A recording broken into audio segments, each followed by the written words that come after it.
have on set with me, my pleasure, the political leader of the Movement for Social Justice, Mr. David Abdullah. How are you doing, sir? It's been a while, and thank you for coming. We entitled the show today, Lost Heritage. Of course, playing on words, but of course, this is no joking matter. Sure. It is indeed, when I looked at the new heritage sign where our once proud Petrotrin logo stood, it brought many questions, added to the many questions that I had and have, of course, like many other citizens. Is it a lost heritage?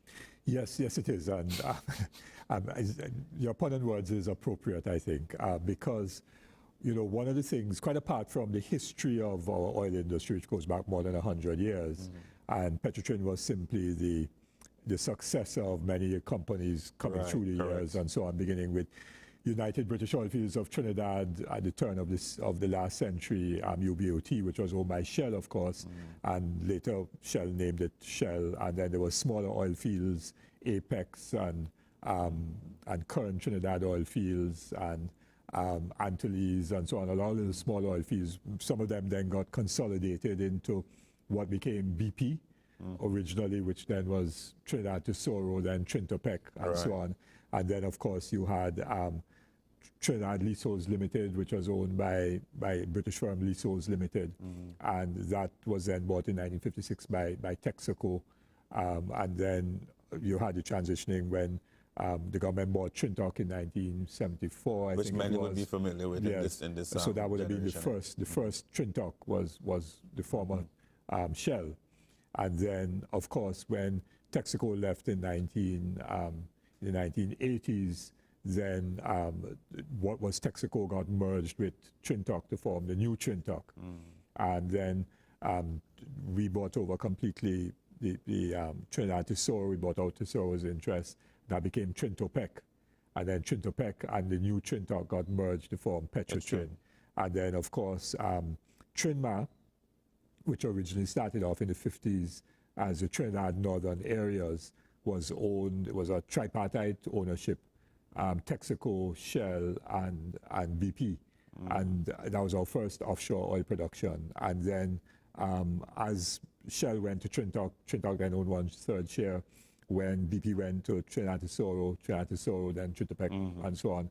And when Texaco eventually, sometime after Texaco left, then the government bought out Texaco's 1/3 share, and Trinma then subsequently got merged into Petrotrin. So that was history. But I'll come back to that history in a bit, but go ahead. Yeah. But one of the things about the Trinidad and Tobago oil industry was that we always had refining, because you see, when UBOT or Shell was set up and the Shell refinery was built in Point Fortin, started refining oil maybe around 1911, between somewhere in 1908, 1911, thereabouts.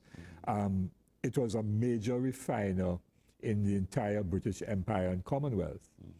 And then, of course, the Point-à-Paix refinery set up by Leaseholds Limited.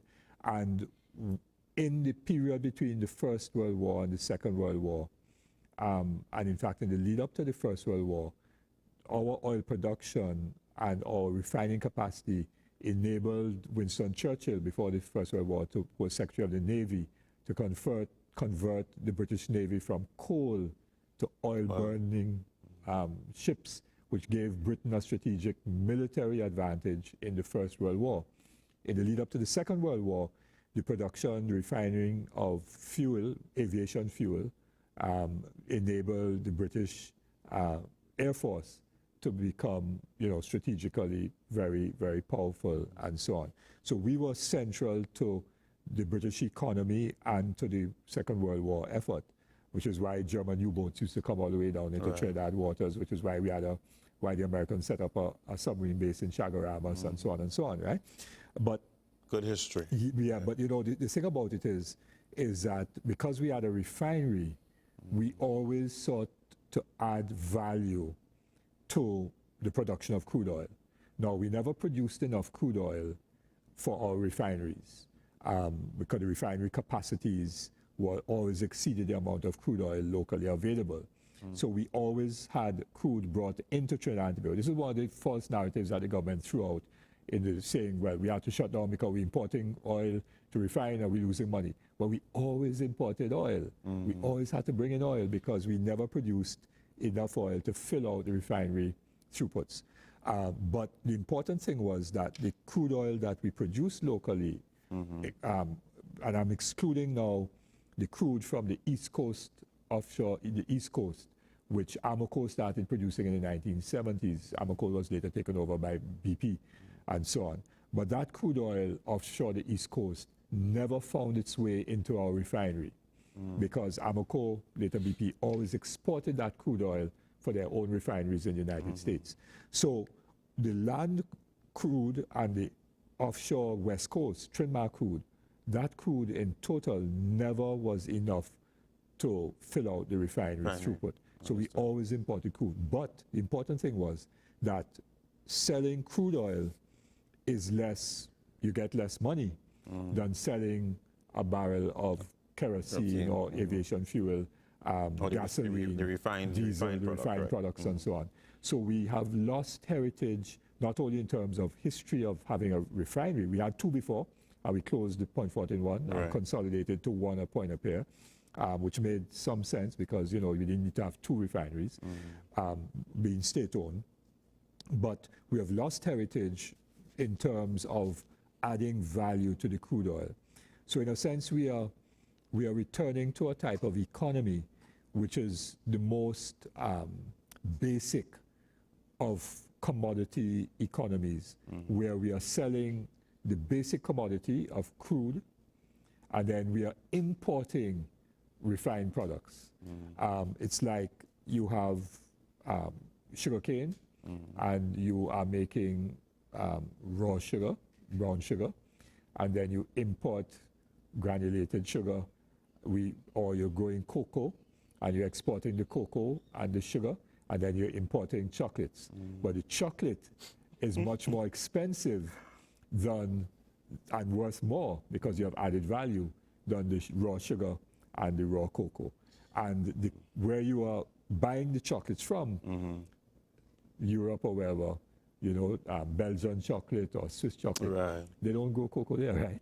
Exactly. And so on. So it's that kind of model of production and the heritage, at least, that we used to add value to our commodities.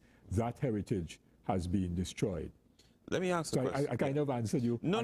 but I wanted to give a history. And I appreciated the history, and I'll tell you why. Because, and it's under this umbrella of a statement, the peril of not progressing. And I say that because I'm looking at the history and the timeline of the early beginning.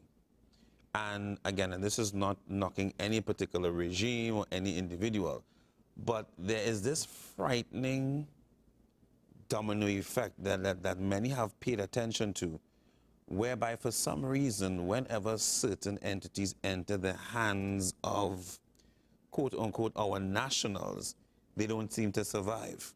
Yeah. And we looked at it with Petrotrin, we looked at it with the sugar industry, we looked at it, and there's this particular meme on social media that has been tossed to and fro quite often, where they said, you know, the Queen left X, Y, Z, and now we have nothing.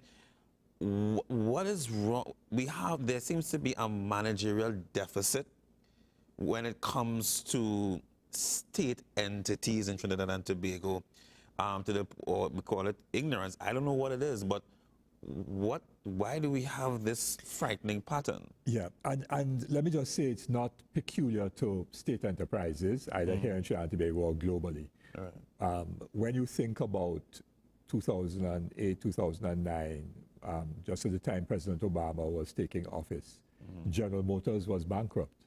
Correct, I remember that, yeah. And the government of the United States, federal government, had to bail out General Motors by billions of dollars. Ford was also in difficulty, or Chrysler, there were two of them that were in difficulty. General Motors for sure, and either Ford or Chrysler was in difficulty. There were huge banks, giant banks that went completely bankrupt, Lehman Brothers and so on. Others like Bank of America, the AIG group, which is insurance and so on, they needed huge bailouts. And those are privately managed and operated and so on institutions, blue chip companies in the United States. Citigroup was in serious trouble. And so the decision making and the issue is about governance and decision making. Right, correct.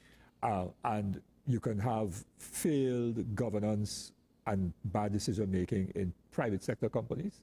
And there are other private sector companies that have gone bankrupt elsewhere in the world, large companies with a long history and tradition of operating and so on. And so here in Trinidad and Tobago, we definitely have had issues of governance of the state sector. And the unions, contrary to the popular notion that the unions just demonstrate for more money and so on, the unions, because the members of the unions are actually in the heat and therefore see the bad decision making on a day-to-day basis. Which they have never hid from. I mean, in these last few months, I mean, it's very clear that, and even in this post that we showed earlier, Ozzy made the point that at the end of it all was just to get rid of the trade union movement. Yes, yes. And so, for example, when the government set up the Lashley Committee, Dr. Rowley had called me and had a conversation with me one-on-one and said he wanted to do something had to be done about Petrotrin. And I said, sure. He said... He mentioned that, yeah, Ozzy mentioned that. Yeah, and that with the union, I said, yeah, sure, because the union wants something to do with Petrotrin too. The union knows Petrotrin has been in trouble. It's been in trouble for a long time. Right. And has been trying to get successive governments and boards and managements to change, and that wasn't happening. Or there were maybe one, two little efforts here, and then they got stymied and frustrated and so on. And so that was the way in which the Lashley Committee was established.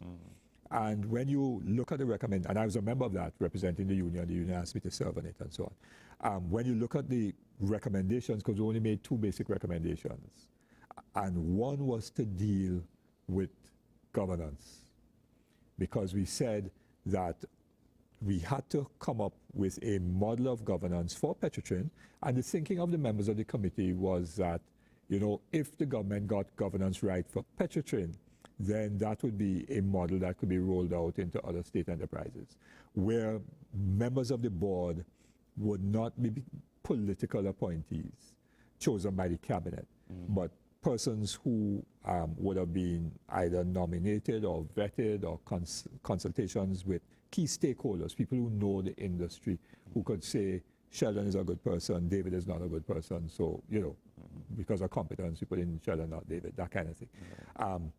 And that was one of our main recommendations. The second major recommendation of the Lashley Committee was with respect to changing the structure of the company to make it more efficient and so on. Not to have separate legal entities, but to have operating divisions with clear lines of accountability, responsibility, authority, and so on. So nobody could hide and say, well, it's not me, it's you responsible, and so on. But the government did not implement either of those recommendations of the Lashley Committee. And I was listening to Mariano Brown, for example, this morning on another station, and he was making the same point, that it is not because it is a state enterprise, it is because of the governance arrangements where boards are not competent necessarily, but are put there because people in the cabinet or the government know them and put them there. Or for some it is a reward for party loyalty and so on. And therefore you get incompetent or incapable boards making bad decisions. What those incompetent and incapable boards then do is then hire managers who are also politically aligned. And I think that is one of our major downfalls. Yes, for sure. And so we needed to change that model. Now, in the case of Petrotrin, there was this false narrative that Petrotrin has been a burden on the country for decades, which is just not true. Because Petrotrin was profitable and was making profit. It's the last 3 years. Only 3 years Petrotrin has not been profitable. Only 3 years. But you do agree, as you would have said, you would have hinted to earlier on, that there were many issues that had to be dealt with even prior to the 3 years. Oh, yes. In other words, the decisions, the problem of Petrotrin's financial status the last 3 years was significantly as a result of cost overruns and time overruns with major projects in the refinery.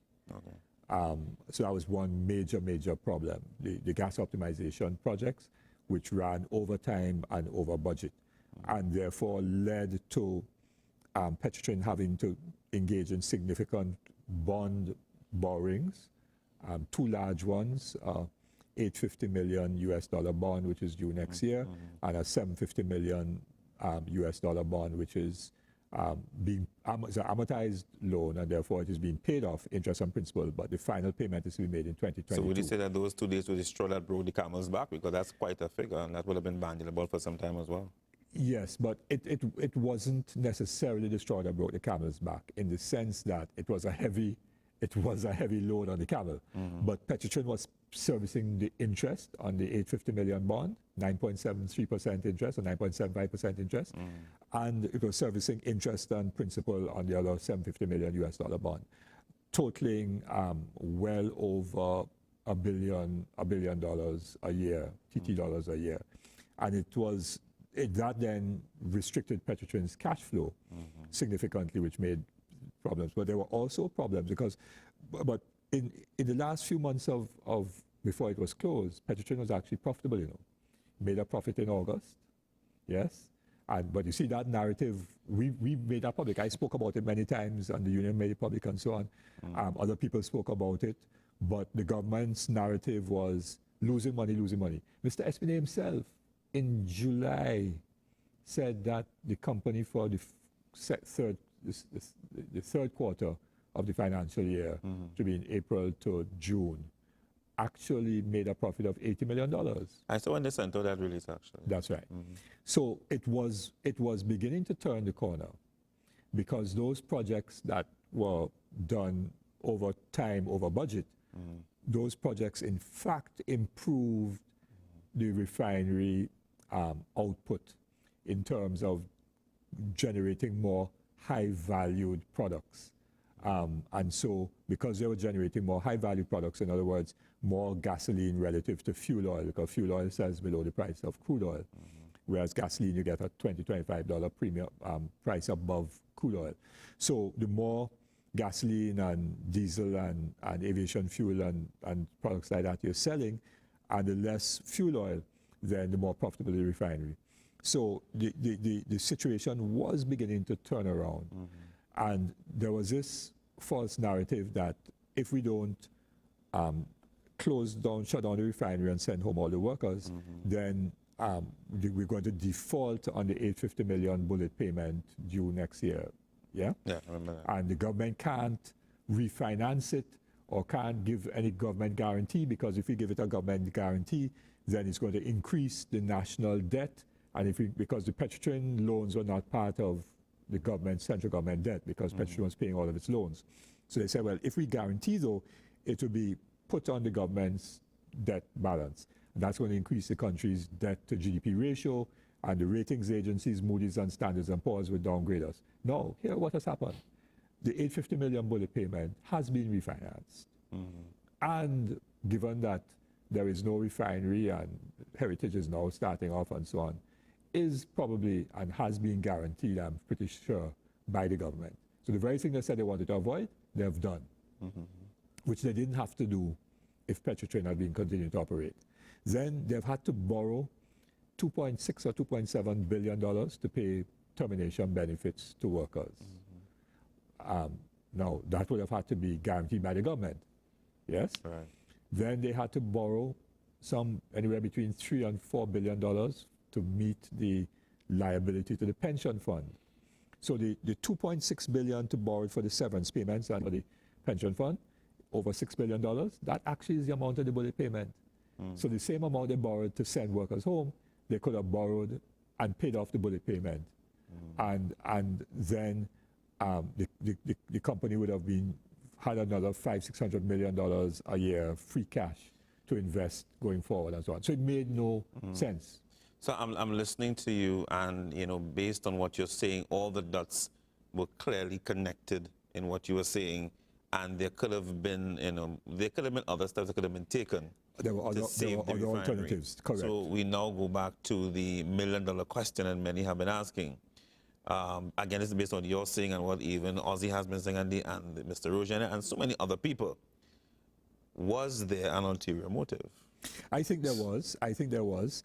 And I posed the question to Wilfred Espinay at a forum at Cipriani College in early September, hosted by AmCham, the American Chamber, moderated by Nirad Tiwari. And I said to him, okay, let us assume, to use a legal term, let's assume but not admit that you had to close the refinery. Why then do you want to retrench all 5,500 workers, the 3,005 permanent and the 2,000 temporary and casuals? Why send home all? Because if you were closing the refinery and there's 1,700 workers in the refinery, then all you need to do is to send home the 1,700. And he then said, well, the terms and conditions of employment of the workers in exploration and production, we have to get rid of that. So I said, oh, so if you want to reduce the rate of pay and get rid of the benefits, medical, pension, and other benefits and so on, the only way you could do that is to get rid of the union, right? He said, well, no. I said, yeah, but that is the logic of the argument. So what do we have today? Because the terms of employment will have to factor in the trade union movement. Yes, in other words, if, for example, they said, we want to, let's assume they said the only way to make the business profitable is to close the refinery, which I disagree with. But let's go with that argument just for the logic of it. So you close the refinery and you retrench 1,700 workers because there's no refinery, yes? But you have oil production on land and offshore, and you have another 1,700 workers there. Now let us say you want to reduce your labor costs of the 1,700 workers because you say you're not competitive enough. Of those 1,700, probably half are over the age of 55. Right. Because out of the 3,500 permanent workers in Petrotrin, 1,000 were over the age of 55. Those who are over 55, therefore, if you wanted to get your workforce down, let us say you had 1,700 in exploration production after you closed the refinery, and you wanted to get your workforce down to 800-900, then all you had to do, I'm not saying, I'm just, if you're an employer, okay, we will do a bit of an early retirement. Right. Because the guys who are 57, 58 go home with full pension, and therefore would not be necessarily that disadvantaged and so on. And you give them some additional amount to compensate them for the loss of earnings between 57 and 60. Right. And you get your workforce down. And therefore you have a smaller workforce, and therefore you get a competitive. But that is not what they wanted to do. They wanted and all of this would have been presented in one form or the other to Espinay and Board. Well, no, because they never met with the union pursuant to the memorandum of agreement of April. And that's right. And the industrial court found them guilty, therefore, of an industrial relations offense. So if they had sat down with the union, those could have been options going forward. When you presented the restructuring plan and all of that. That's right, and that could have been those kind of, but so there had to be an ulterior motive and so on. So that here what is happening now with Paria, which is operating the tank farm and the pipelines and so on, and the berths at Point of Pierre, and then Paria, which is Heritage rather, which is doing exploration and production. They're not; those companies are not hiring the workers directly. Some people have been hired at maybe the management level, but you now have a service company, and it's Anis Kenson, that has been hiring the workers. So what you have in effect is a labor supply arrangement. So workers are employed by company X, which is paying them well below what they would have been working for before. And therefore, you have eliminated medical, pension, all of those other benefits. And you are paying workers maybe half or 60% of what they would have worked for in terms of cash. Now, so in other words, it is what, arguably cheap labor? That's right. It's exploitative labor. And it is not only exploited labor, but it is also insecure labor, because what the ILO calls precarious work. Right. Because people now don't have long-term employment. They have 6 months contract, a year contract. So a young person, say, going to work in that company, getting a contract for 3 years, can't go and get a mortgage to buy a home, can't think, how do they set up a family and put down roots in the country? And the fundamental issue that I have with the model of economic policy making by this government is very clear that they want a Trinidad and Tobago which is different from the model that Dr. Williams and the foundation. But different how? Established. Because if you look at the preamble to the Constitution of Trinidad and Tobago, it says that we affirm our belief in the principles of social justice, that the operation of the, and I'm almost paraphrasing, the operation of the economic system should be so that the material resources subserve the common good, not the good of a few of the elite. That labor should not be forced to work in inhumane conditions, but that advancement should be on the basis of merit and integrity. Let me ask this question. That is not part of this kind of model. Before we take a break, and I want you to respond to the whole Aaron McLeod now situation.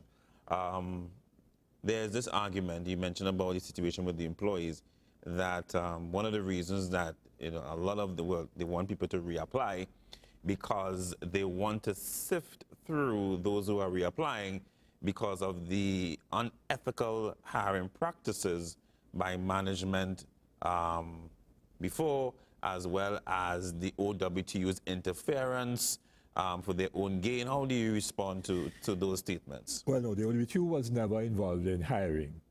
But the interference, people are saying, well, you know what, they know certain people, certain weight in the country, weight in the company. Well, okay, two things. OWTU was never directly involved in hiring.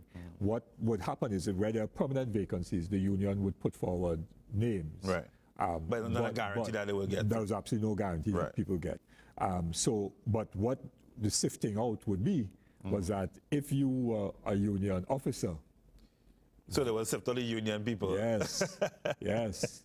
So the union officers and shop stewards and some of the strong supporters of the union, activists and militants, they don't want them in. They don't want them in because they know they would simply, get the union back active in the workplace.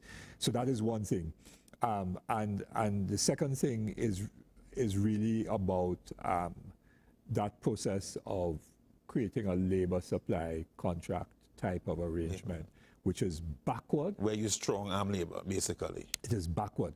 And there was a commission of inquiry into the contract industry in the early 1970s. That was before I got active in the trade union movement. It reported, I think, in 1975 or 76, chaired by Dr. Zinn Henry, who was an industrial relations expert and so on.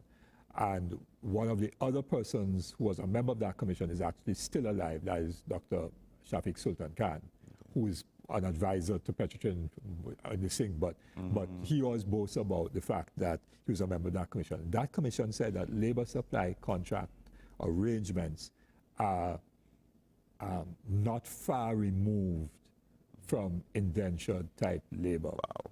Yes, in other words, they were very, very critical of that kind of arrangement. And we're back to that. We're back to it, but that is the BP model. That's what that happens offshore. Now, who is part of the Petrotrin transition arrangements and restructuring? Robert Riley, ex-BP. Lisa Ali, head of the transition team, ex-BP. Nigel Campbell, chief financial officer, ex-BP. Who got the first contract to bringing fuel products into Trinidad and Tobago? A subsidiary of BP. Yes? Who got the contract to provide security services for Petrotrin when they sent home all the trained, experienced estate officers? Amalgamated. Join the dots. Join the dots. I'm not going to say that. And I think, before we take the break, I think there are those who didn't really have much questions before, but I honestly believe when Amalgamated moved under the compound, is where a whole lot more questions started to surface because, again, they started to join the dots on different lines. I'm here talking about state of a nation, and I'm here with Mr. David Abdullah. Very interesting history of our pulse. Well, that pulse is no more. Is it no more? Well, we kind of agree that the heritage is lost based on what Mr. Abdullah is saying. But I want to touch quickly on Earl McLeod's statements. I know you didn't get a chance to hear all of it. I just heard a brief thing. Yeah, but what Mr. Ozzy Warwick is alluding to is that he has been silent for so long. He called it the great betrayal.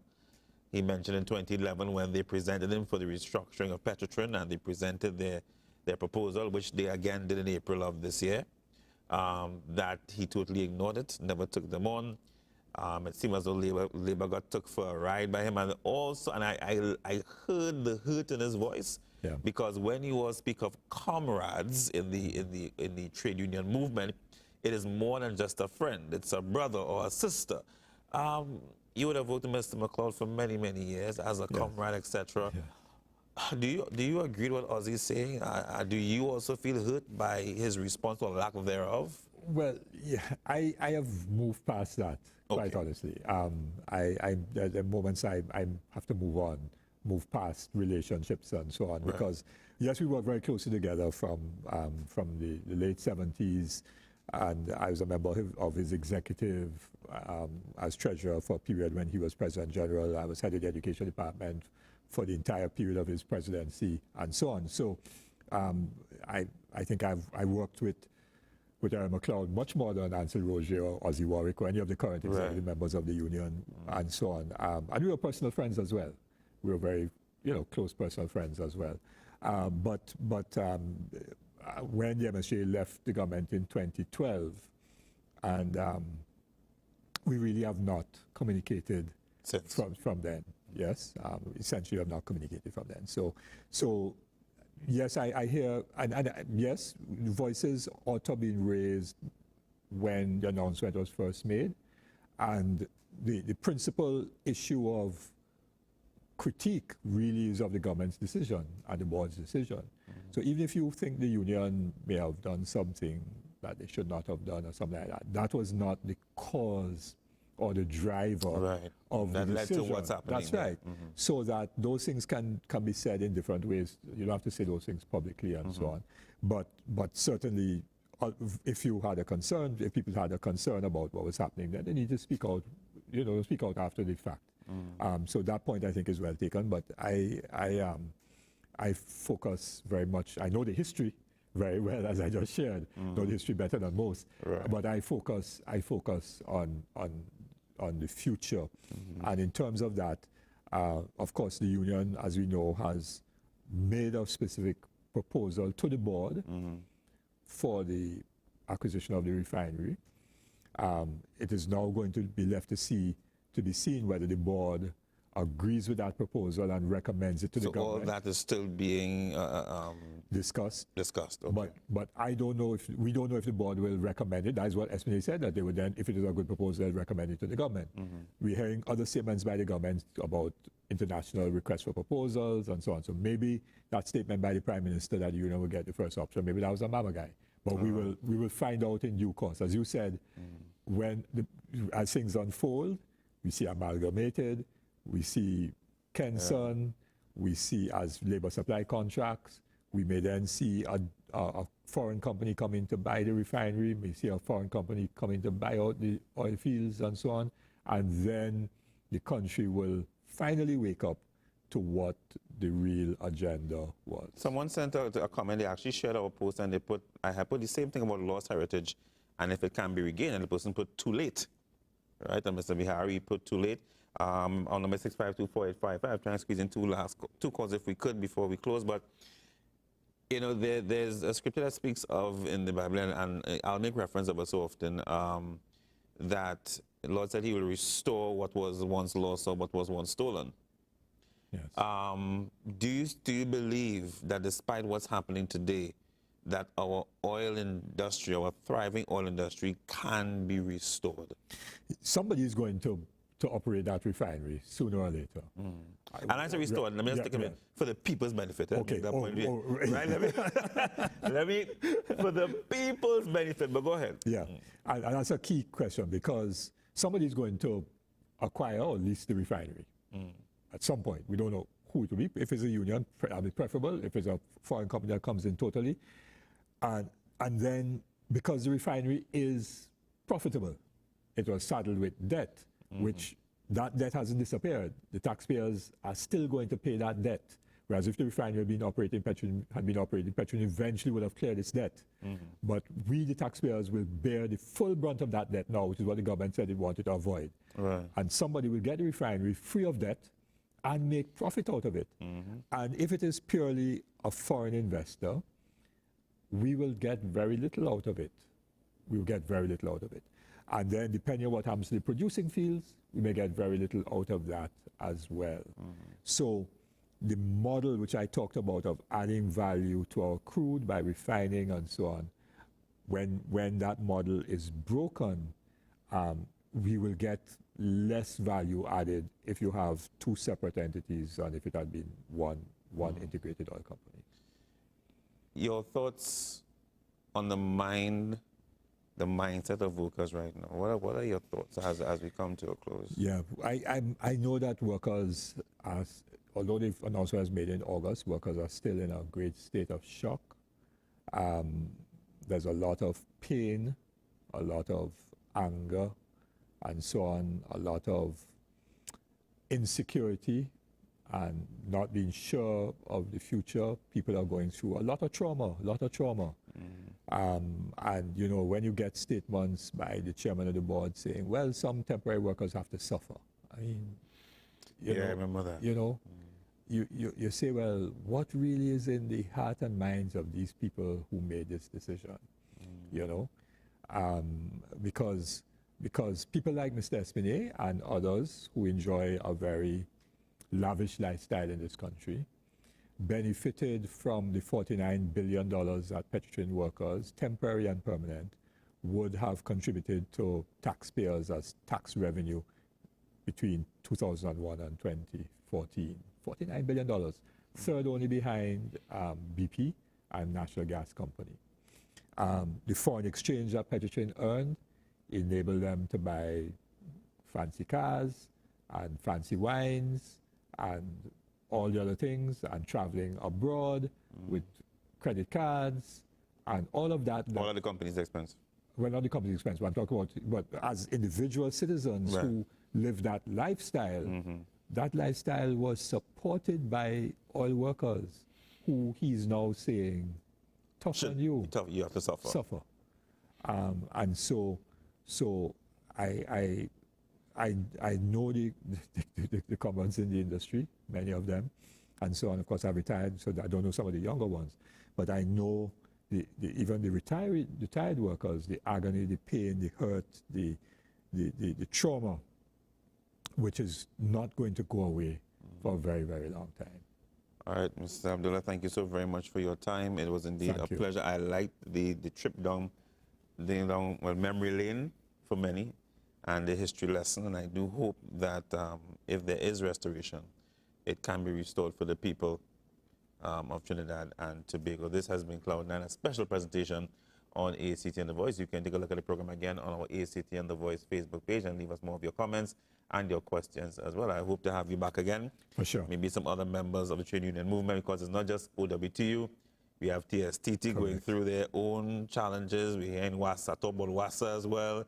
And the list just seems to go on and on. TN spoke to a guy recently. He shared some very disturbing news as well to me. So I guess we'll meet again. For sure. All right, thanks again. This has been Cloud9. Take care of yourselves and each other. And God bless you.